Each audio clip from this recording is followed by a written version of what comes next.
আসসালামু আলাইকুম। এখানে আতপ চাউল নিয়েছি।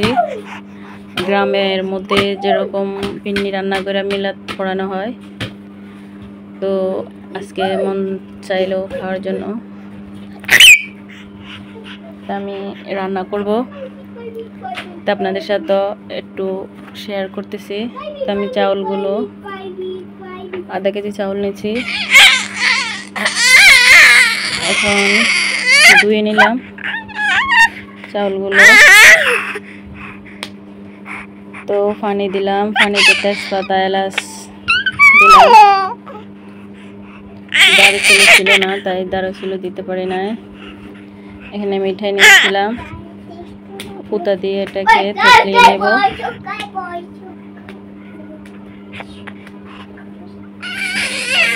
পুতা দিয়ে থেতলিয়ে নিলে তাড়াতাড়ি হয়, সহজ হবে।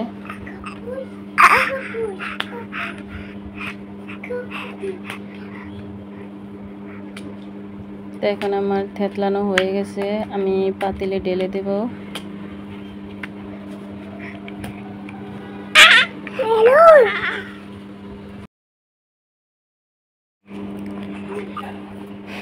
আমি পাতিলে ঢেলে দিয়েছিলাম। দেখুন 2 নাম্বার মিঠাই থেকে রং বাইর হইতেছে।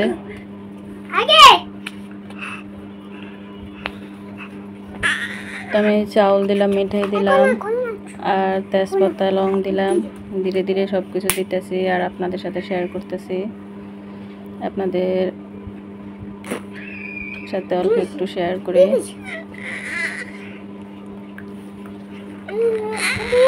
এখানে নারকেল কোরানো আছে, কিশমিশ, বাদাম।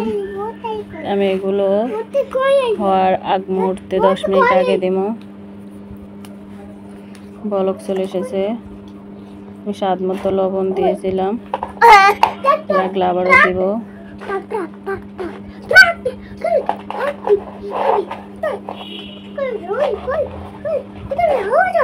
পেনাগুলো ফেলে দিচ্ছি।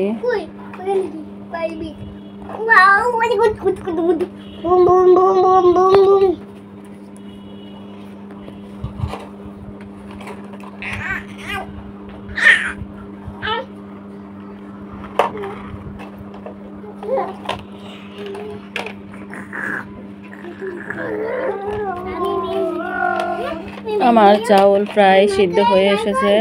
এখন নারকেল, বাদাম আর কিশমিশ দিয়ে দিলাম, দিয়ে নাড়াচাড়া করতেছি। আরো 5 মিনিটের মতো আমি রান্না করে নেব, তারপর নামিয়ে নেব।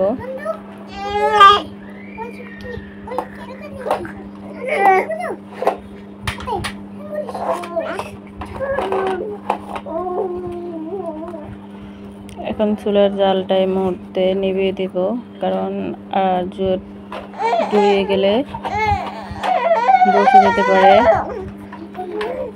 তাই আর শুকাবো না। উপর দিয়ে কিছুটা বাদাম দিয়ে দিচ্ছি।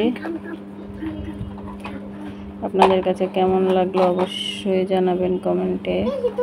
ভালো লাগলে সাবস্ক্রাইব করবেন, না লাগলে কিছু করার দরকার নাই, বলার দরকার নাই।